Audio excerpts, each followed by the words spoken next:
Bismillahirrahmanirrahim. Assalamualaikum warahmatullahi wabarakatuh. Halo adik-adik semua, bertemu lagi di YouTube channel Klinik Jenius. Oke, pada video hari ini kakak akan menjelaskan lebih lanjut terkait sistem ekskresi yang sebelumnya sudah kita bahas, yaitu yang sebelumnya ada ginjal, kemudian kulit, dan pada video ini kakak akan menjelaskan mengenai hati dan juga paru-paru. Oke. Nah, ya, di sini kita akan membahas organ yang pertama, yaitu hati. Mohon maaf, organ yang ketiga ya, karena sebelumnya kita sudah membahas terkait ginjal dan juga kulit. Organ yang ketiga ini yaitu adalah hati. Hati atau hepar atau liver ya. Hati atau hepar atau liver memiliki fungsi. Nah, di sini kakak akan menjelaskan fungsi secara umumnya dulu, jadi tidak terkhususkan ke proses ekskresinya. Nah, untuk fungsi secara umum, yang pertama, hati itu berperan dalam detoksifikasi. Apa itu detoksifikasi? Detoksifikasi, apa yang didetoks? Yaitu racun ya, atau penetralan racun. Jadi hati kita berfungsi untuk menetralkan racun yang masuk ke dalam tubuh kita. Kemudian hati juga itu berperan dalam proses glikogenesis. Nah, ada glikogenesis, ada glukogenesis. Apa bedanya glikogenesis dan glukogenesis? Genesis itu kan kayak pembentukannya, glikogenesis berarti pembentukan glikogen. Dari mana pembentukan glikogennya gitu ya? Pembentukan glikogennya ini berasal dari glukosa. Glukosa kita padatkan, glukosa dari yang kita makan ya, kita padatkan, itu akan membentuk glikogen. Yang mana glikogen ini tadi pembentukannya di hati, terus disimpannya di daging ataupun di otot kita. Sedangkan glukogenesis itu berkebalikannya gitu ya. Glikogen, ketika tubuh kita kekurangan energi dan membutuhkan glukosa, glikogen yang tadi sudah dipadatkan itu akan dipecah menjadi glukosa untuk dimanfaatkan sebagai energi, seperti itu. Fungsi lain dari hati itu yang memiliki fungsi lain untuk proses perombakan eritrosit tua. Jadi kan eritrosit kita itu tidak memiliki inti sel ya, makanya tidak bisa melakukan reproduksi sel, sehingga eritrosit yang sudah tua itu nanti akan dirombak, yang mana bahannya itu akan digunakan untuk membentuk eritrosit baru, seperti itu. Nah, perombakannya dilakukannya di hati. Dari proses perombakan eritrosit tua ini, dia akan melakukan pembentukan pigmen empedu gitu ya. Pigmen empedu ini adalah warna atau ekskret gitu ya, yang memberikan warna pada urin dan feses kita. Jadi dari proses perombakan eritrosit tua itu dia akan menghasilkan pigmen empedu. Nah, yang terakhir itu ada proses pembentukan urea. Nah, atau siklus urea. Jadi pembentukan urea atau siklus urea ini itu dibentuknya itu dari mana? Dari asam amino, seperti itu ya. Nah, dari fungsi-fungsi ini yang khusus di ekskresi itu tuh yang ini ya, pembentukan pigmen empedu dan pembentukan urea, seperti itu. Di sini kita bisa lihat ada struktur hati. Struktur hati kita. Jadi hati kita itu dibagi jadi dua lobus ya. Yang ini ada lobus kanan, dan yang ini ada lobus kiri. Nah, di lobus kanan bagian belakang itu terdapat kantung empedu.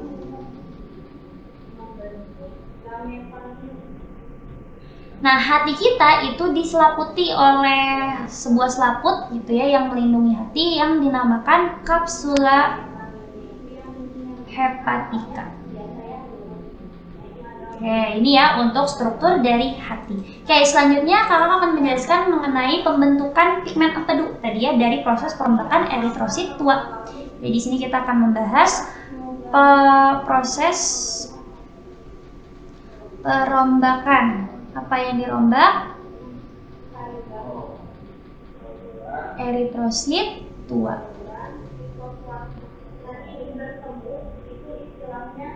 Oke, proses perombakan eritrosit tua. Bagaimana sih eritrosit tua itu dirombak? Jadi, eritrosit yang sudah tua, eritrosit itu kan dia bentuknya bikonkav ya. Dia bentuknya bikonkav. Nah, eritrosit yang tua yang masa hidupnya itu sudah habis, itu eritrosit. Karena eritrosit itu dia memiliki hemoglobin ya, Hb. Nah, hemoglobin itu akan dipecah jadi dua. Jadi heme dan juga globin. Ya, jadi kita ambil Hb-nya. Yang mana heme ini nanti akan dipecah jadi dua lagi ya. Jadi cincin propirin ya, dan satu lagi itu jadi sama zat besi. Oke, Fe2+ dan globin ini nanti akan dibawa kemana? Dibawa ke terjadinya di sumsum tulang gitu ya. Nah, kemudian cincin propirin ini nantinya dia akan dirubah menjadi biliverdin ya. Nah, biliverdin itu akan direduksi menjadi bilirubin ya. Melalui proses reduksi dia akan dirubah menjadi bilirubin. Oke, kemudian bilirubin ini nantinya dia akan diubah. Diubahnya di mana? Di usus 12 jari atau usus halus kita ya. Jadi bilirubin ini nanti akan diubah menjadi urobilinogen. Ya, diubah tadi di mana? Di usus halus. Diubah di usus halus ya. Oke, nah urobilinogen ini nanti akan diaktifkan ketika dia digunakan sebagai bahan untuk membentuk untuk warna urin gitu ya. Dia akan diubah menjadi atau diaktifkan menjadi urobilin. Sedangkan ketika dia digunakan untuk mewarnai feses, dia namanya jadi sterkobilin. Ya, jadi urobilin ini untuk urin dan sterkobilin ini untuk feses. Nah, seperti ini ya proses dari perombakan eritrosit tua, yang mana si urobilin dan sterkobilin ini adalah bentuk dari pigmen empedu, yang mana itu merupakan zat yang harus dikeluarkan oleh tubuh karena sudah tidak berguna lagi gitu ya. Jadi ini kita sebut sebagai ekstrak ya. Ini adalah ekstrak. Oke, selanjutnya kita akan membahas mengenai siklus urea ya, yang dari sistem ekskresi yang ada di hati ini. Setelah kita membahas tentang perombakan eritrosit, kita akan membahas mengenai siklus urea. Oke, siklus urea. Karena dia siklus berarti dia akan berulang ya prosesnya itu. Oke, lalu bagaimana sih siklus urea ini terjadi? Pertama-tama, siklus urea ini terjadi itu karena ada proses metabolisme amonia ya. Jadi di sini kita memiliki amonia dari hasil metabolisme kita. Amonia ini akan berikatan dengan karbon dioksida ya. Amonia yang akan berikatan dengan karbon dioksida itu nanti akan bersatu ya. Bersatu dengan apa? Bersatu dengan suatu senyawa atau suatu asam amino yang ada di hati kita yang namanya itu adalah ornitin. Ya, jadi di sini NH3 dan CO2 yang berikatan akan bergabung bersama dengan ornitin membentuk citrulline. Ya. Nah, citrulline ini nantinya dia akan bergabung dengan suatu senyawa. Dia akan bergabung dengan senyawa yang namanya itu adalah aspartat ya. Jadi citrulline bergabung dengan aspartat. Oke, citrulline yang bergabung dengan aspartat itu membentuk senyawa dengan nama arginosuksinat ya.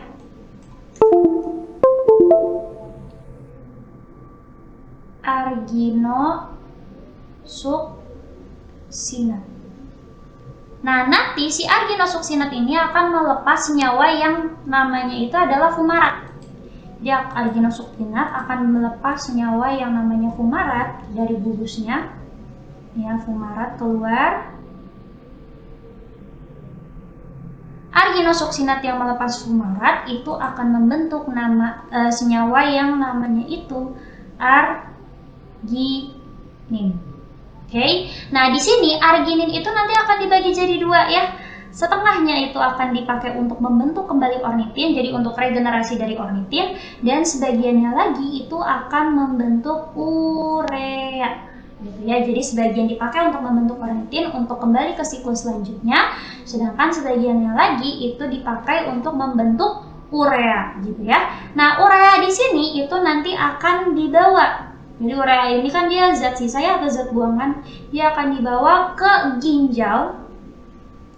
Ke ginjal dikeluarkan melalui urin ya, atau ke kelenjar keringat ya, kelenjar keringat. Berarti dikeluarkannya dalam bentuk keringat ya. Seperti itu.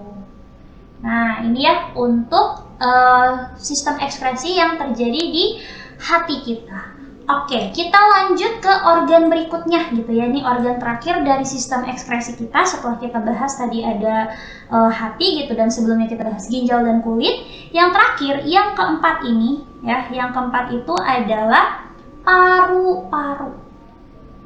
Paru-paru atau pulmo ya, paru-paru atau pulmo. Nah, paru-paru atau pulmo ini dia selain berperan dalam sistem pernafasan, dia juga berperan dalam sistem ekskresi ya.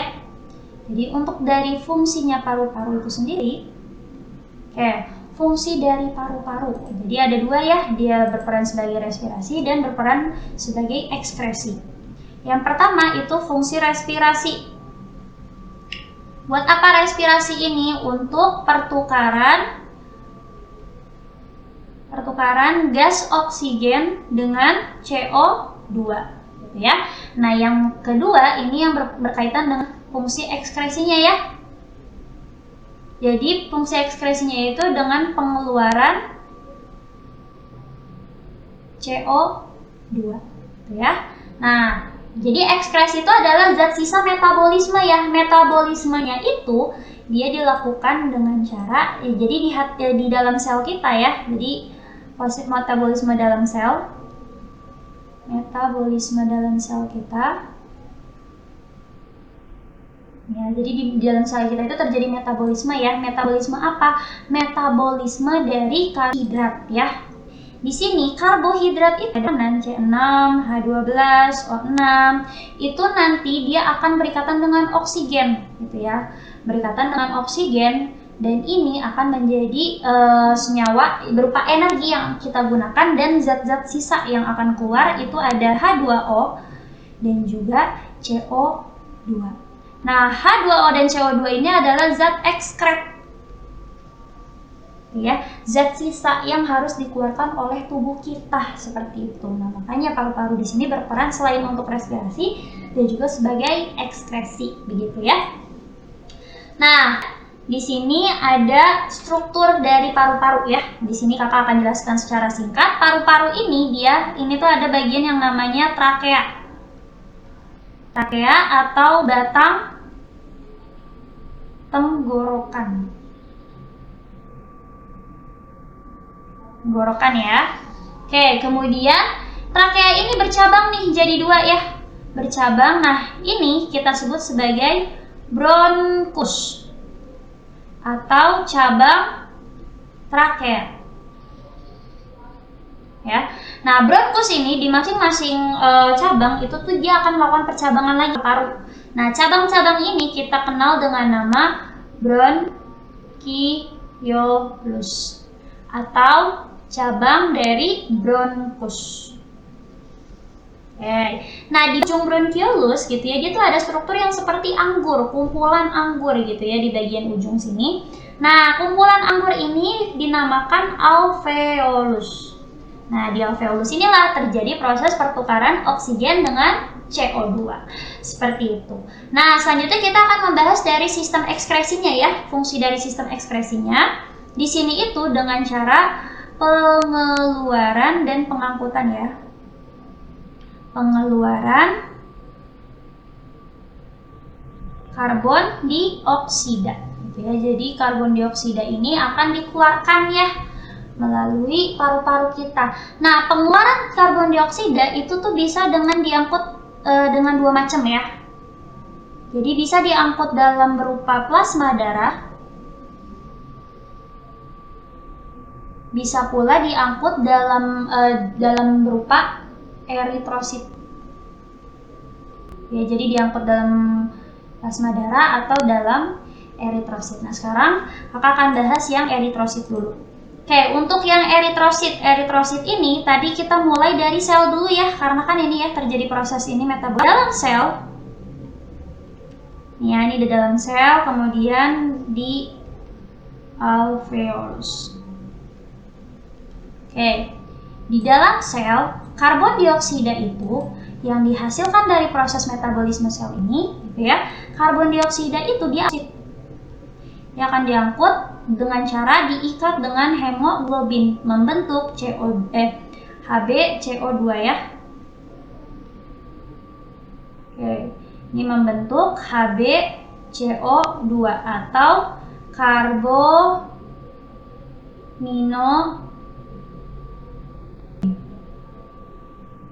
Jadi dia diangkut dalam bentuk HbCO2. Nah, kemudian ketika sudah sampai di alveolus, HbCO2 ini Hb-nya itu nanti akan melepas si CO2 ya. Akan melepas si CO2 karena apa? Hb ini akan kembali ke darah. Ya, dia akan kembali ke peredaran darah, sedangkan CO2 ini akan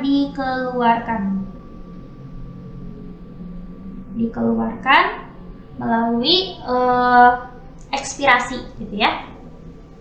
Baik, selanjutnya itu dia dibawa dalam bentuk plasma darah ya. Nah, untuk dalam bentuk plasma darah ini dia itu ada pertama itu dia dibawa dalam bentuk senyawa asam karbonat ya. Asam karbonat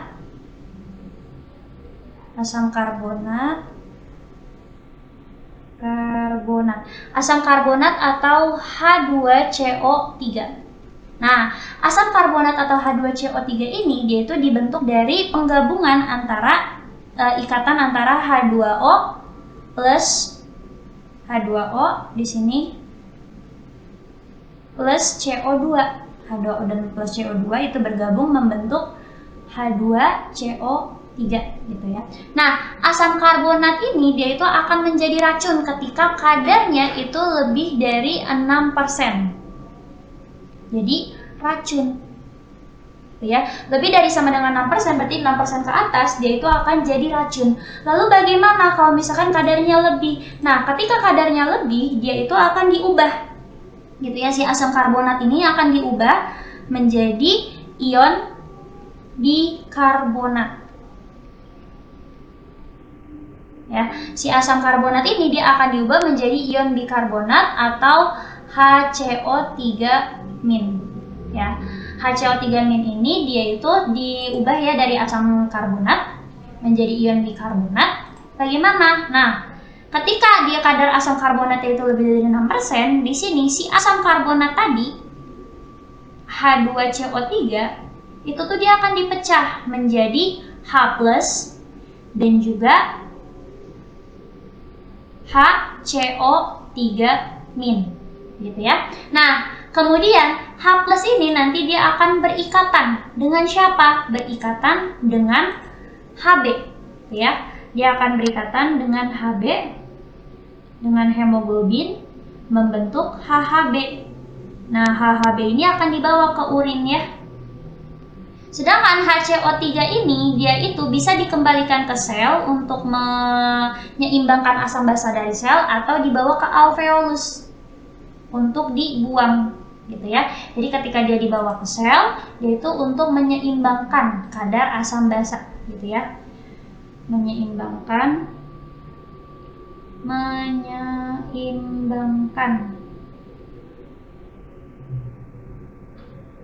asam basa di sel di tubuh ya. Sedangkan kalau ke alveolus itu dia akan dibuang. Oke, seperti itu. Sampai sini dicukupkan ya untuk materi terkait sistem ekskresi. Kita sudah bahas semuanya mulai dari ginjal, paru-paru, kemudian hati, dan organ terakhir ini yaitu paru-paru ya. Jadi sebelumnya ginjal, kulit, kemudian hati, dan yang terakhir paru-paru. Sekian video kali ini, kurang lebihnya mohon maaf. Wassalamualaikum warahmatullahi wabarakatuh. See you, jangan lupa belajar kembali ya.